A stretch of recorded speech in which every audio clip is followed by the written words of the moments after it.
আসসালামু আলাইকুম দর্শক, শুভেচ্ছা নিন। ইদানিং আমি গত দুদিন ধরে দেখছি মেজর অবসরপ্রাপ্ত কাজী মৌসুমীকে নিয়ে সোশ্যাল মিডিয়া বেশ সরগরম।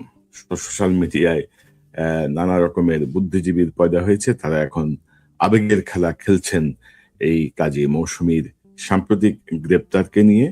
এবং এই মৌসুমী গ্রেপ্তার হয়েছেন ডক্টর ইউনূসের অন্তর্বর্তীকালীন সরকারের আমলে নিষিদ্ধ ঘোষিত আওয়ামী লীগের প্রতিষ্ঠাবার্ষিকী উপলক্ষে আহ, আহ, চাঁদা দিয়ে এবং সেটি পালন করতে যেয়ে তার বিরুদ্ধে একটি মামলা হয়েছিল। সেই মামলায় তিনি উচ্চ আদালত থেকে 6 মাসের জামিনে ছিলেন, 6 মাসের অন্তর্বর্তীকালীন জামিনে ছিলেন। 6 মাস পরে তাকে উম, কোর্ট আত্মসমর্পণ কোর্ট তার জামিন নামঞ্জুর করেছে।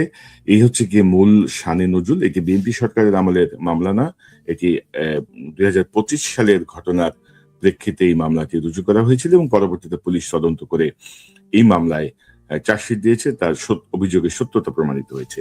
তো এই মৌসুমী হচ্ছেন শেখ হাসিনার আমলে সম্ভবত 1996 সালে প্রথম যখন বাংলাদেশ সেনাবাহিনীতে নারী অফিসার রিক্রুট করা শুরু হয়, তার প্রথম ব্যাচ একটা মেধাবী সেনা কর্মকর্তা হিসেবে তিনি পরিচিত ছিলেন।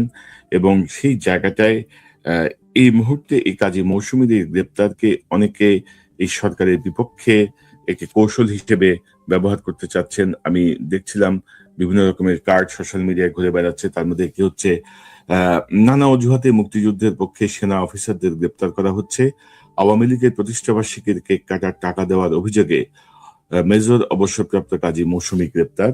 অর্থাৎ অন্য রকমের গেম। আপনারা জানেন যে এসব জায়গায় এসব কাজে আওয়ামী লীগ হচ্ছে চোস্ত, আওয়ামী লীগ খুব ভালো পারে।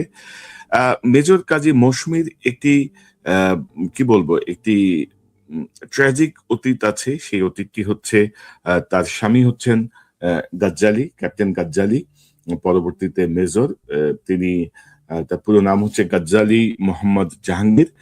তিনি বিডিআরে শহীদ হয়েছিলেন, বিডিআর হত্যাকাণ্ডের সময় বিডিআরের ভেতরে ছিলেন এবং সেখানে তিনি শহীদ হন। খুব সম্ভবত তার মরদেহ পাওয়া যায়নি। যে 3টি সেনা কর্মকর্তার মৃতদেহ পুড়িয়ে দেওয়া হয়, তার মধ্যে খুব ধরে নেওয়া হয় যে গাজ্জালি সাহেবের দেহটি সেখানে ছিল।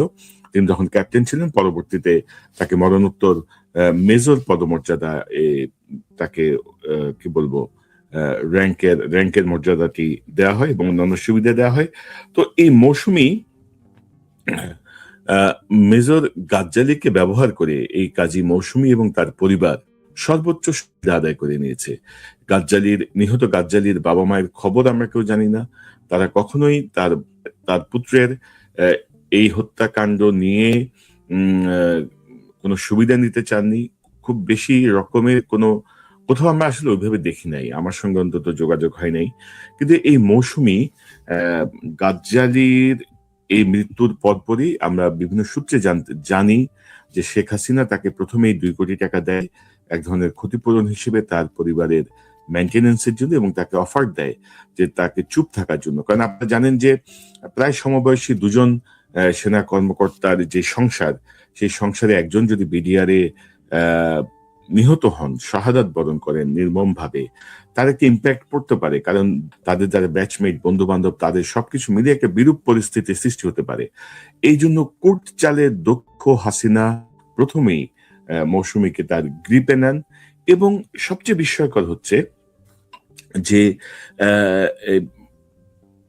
প্রাথমিকভাবে একটা ক্ষতিপূরণ দেওয়ার পরপরই এর মাকে, অর্থাৎ কাজী মৌসুমীর মা ফরিদা আক্তার হীরাকে সংরক্ষিত মহিলা আসন 25 পঞ্চগড়ে 2009 সালের সংসদেই এমপি হিসেবে শেখ হাসিনা মনোনয়ন দিয়ে সংসদে নিয়ে আসেন। অর্থাৎ 25 ফেব্রুয়ারি 26 ফেব্রুয়ারি বিডিআরের পিলখানারে নির্মম হত্যাযজ্ঞ হয় এবং 2009-এর 29 মার্চ কাজী মৌসুমীর মা হাসিনার সংসদের সংরক্ষিত এমপি হিসেবে শপথ গ্রহণ করেন।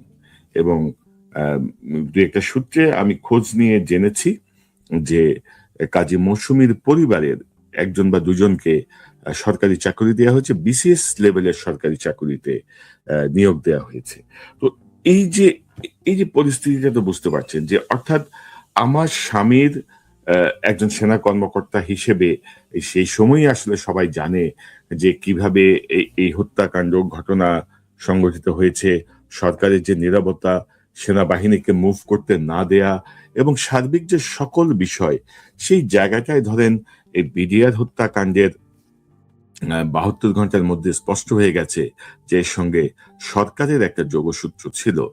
তো তার স্বামীর রক্ত যেই সরকারের হাতে লেগে আছে, সেই সরকারের আহ, সেই সরকারেরই সংসদে ১ মাসের মধ্যে আহ, তার মা এমপি হিসেবে যোগ দিলেন এবং তার কদিন পরেই তিনি বিয়ে করেন আরেকজন আওয়ামী লীগ নেতাকে। সেই আওয়ামী লীগ নেতা ২০২৪ সালের আহ, আওয়ামী লীগের মনোনয়নে এমপি হিসেবে শপথ নিয়েছিলেন এবং কাজী মৌসুমী নিজেও যুব মহিলা লীগের সঙ্গে যুক্ত হন। আমি যদি সংবাদপত্রের পাতা থেকে একটু আপনাদেরকে দেখাই, তাহলে আপনাদের জন্য বুঝতে আরো সুবিধা হবে।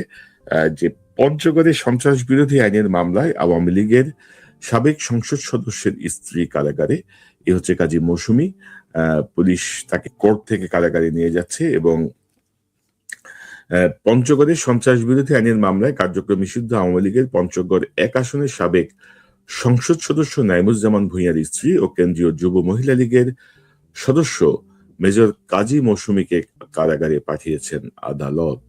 অর্থাৎ শুধুমাত্র স্বামীর হত্যাকারীর দলের নেতাকে বিয়ে নয়, কাজী মৌসুমী নিজেও এই দলের রাজনীতির সঙ্গে যুক্ত হয়েছেন এবং তার সোশ্যাল মিডিয়া পোস্টে তার জনসংযোগ সহ অনেক ধরনের প্রচারণা আমরা দেখেছি। তো যেই দলের পরিকল্পনায় একজন নারী তার স্বামীকে হারায়, নির্মমভাবে হারায়, সেই দলের সঙ্গে তার সম্পৃক্ততা কি আমরা সহজভাবে মেনে নেওয়া উচিত, না কেউ মেনে নেবে? তো এই কারণে আসলে আজকের এই অনুষ্ঠানটি করা, এই বক্তব্যটি দেয়া, যে কাজী মৌসুমীকে নিয়ে এত আবেগের কিছু নাই, আসলে এত আবেগ দেখানোর কিছু নাই। অর্থাৎ সে তার হত্যাকারীর দলের সঙ্গেই সম্পৃক্ত হয়েছে ওতপ্রোতভাবে। সে তার হত্যাকারীর স্বামী হত্যার বিনিময়ে সে আর্থিক সুবিধা নিয়েছে, চাকরির সুবিধা নিয়েছে, তার পরিবারকে, তার মাকে এমপি বানিয়েছে। হয়তো তার এই যে আওয়ামী লীগের যেই পঞ্চগড়ের যেই নেতা সঙ্গে তার বিয়ে হয়েছে, তাকেও সে হয়তো নমিনেশন নিয়ে দিয়েছে, গাজ্জালির স্ত্রী হিসেবে নমিনেশন নিয়ে দিয়েছে। তো এই জাতীয় ডুয়েল স্ট্যান্ডার্ডের খেলার কোনো যৌক্তিকতা নেই। একজন সেনা কর্মকর্তা অবসরে গেলেও তার যে বয়স বা সবকিছু মিলিয়ে তিনি বাংলাদেশের রিজার্ভ ফোর্সের অন্তর্ভুক্ত। তো সেই জায়গাটায় একজন সেনা কর্মকর্তা কি জানেন না যে নিষিদ্ধ ঘোষিত একটা দলকে অর্থায়ন করাটা কতটুকু ঝুঁকিপূর্ণ? একজন সেনা কর্মকর্তা কি জানেন না যে এই হাসিনা ১৭ বছরে বাংলাদেশের উপরে কি করেছেন? তারা আবার ফিরে আসার যে চেষ্টা করছেন, সেই জায়গাটায় একজন সেনা কর্মকর্তা তার স্বামীর হত্যাকারী দল, তাকে তিনি কিভাবে ফাইন্যান্স করেন, কিভাবে তার পক্ষে কাজ করেন? এই জাতীয় প্রশ্নগুলো আসলে খুব সহজভাবেই মাথায় আসে। তো আমি শুধু বলবো যে এগুলো নিয়ে আবেগের খেলার কিছু নাই। আবেগ দিয়ে রাষ্ট্রের নিরাপত্তা এবং আইন চলে না। কারণ মানে আমরা এখন শহীদ গাজ্জালির কথা বলছি, কিন্তু এই শহীদ গাজ্জালির কথা তার স্ত্রী কাজী মৌসুমীরই মনে নেই। মৌসুমী তাকে বিস্মৃত হয়েছেন। গাজ্জালি শুধুমাত্র ব্যবহৃত হয়েছেন কাজী মৌসুমী এবং তার পরিবারের সমৃদ্ধির একটি হাতিয়ার হিসেবে। এই নামটি ব্যবহৃত হয়েছে, এই রেফারেন্সটি ব্যবহৃত হয়েছে। তবে পত্রিকার রিপোর্ট অনুযায়ী আমি যেটি শুনলাম যে মেজর কাজী মৌসুমীর যে সন্তান, একটি সন্তান সম্ভবত বিশেষ চাহিদা সম্পন্ন, তার দিকে বিবেচনা রেখে তাকে হয়তো সরকারই হয়তো ভাবছেন তাকে হয়তো জামিনে মুক্তি দেওয়ার জন্য। আমিও আহ্বান জানাচ্ছি, কারণ আমরা তো দেখছি গত ৪ মাসে আওয়ামী লীগের অনেক দুর্বৃত্তের সঙ্গে বিএনপির দহরম মহরম চলছে। অনেক দুর্বৃত্ত পুনর্বাসিত হচ্ছে, ব্যবসা পাচ্ছে, অনেকে অনেক রকমের খাতির পাচ্ছে। তো সেই জায়গাটায় আমি মনে করি যে মেজর কাজী মৌসুমীর অপরাধ খুব বেশি সম্ভবত না। এই জায়গাটি হয়তো বিবেচনা করা যেতে পারে, তাকে জামিনে মুক্তি দেওয়া হোক। পরবর্তীতে কোর্ট বিচারে কি পায়, কোর্ট কি করবে, এটি আসলে কোর্টের বিষয়। দর্শক, এ পর্যন্তই। আপনাদেরকে আহ্বান জানাবো, এই যে মেজর কাজী মৌসুমী নিয়ে বিভ্রান্ত হওয়ার কিছু নাই, আওয়ামী লীগের প্রচারণায় বিভ্রান্ত হওয়ার কিছু নাই। পুরো সিনারিও, পুরো পিকচার আমি আপনাদের সামনে তুলে ধরলাম। যাওয়ার আগে শহীদ গাজ্জালির একটি ছবি আপনাদের সঙ্গে শেয়ার করতে চাই। ইনি হচ্ছেন শহীদ ক্যাপ্টেন গাজ্জালি, যিনি পরবর্তীতে মেজর হয়েছেন। আমরা তার বিদেহী আত্মার প্রতি শ্রদ্ধা জানাই এবং এই আল্লাহ যেন তাকে ক্ষমা করেন, তাকে জান্নাত নসিব করেন সে প্রার্থনা করি। এবং আপনাদেরকে সতর্ক থাকার আহ্বান জানাই যে কোনো ধরনের আওয়ামী অপপ্রচার, আওয়ামী অপতৎপরতা, আওয়ামী আবেগের খেলা থেকে। দর্শকের চ্যানেলটি সাবস্ক্রাইব করে আমাদের পাশে থাকুন, এই চ্যানেলের মেম্বারশিপ নিয়ে আমাদের পাশে থাকুন। আবারও দেখা হবে ইনশাল্লাহ। আসসালামু আলাইকুম।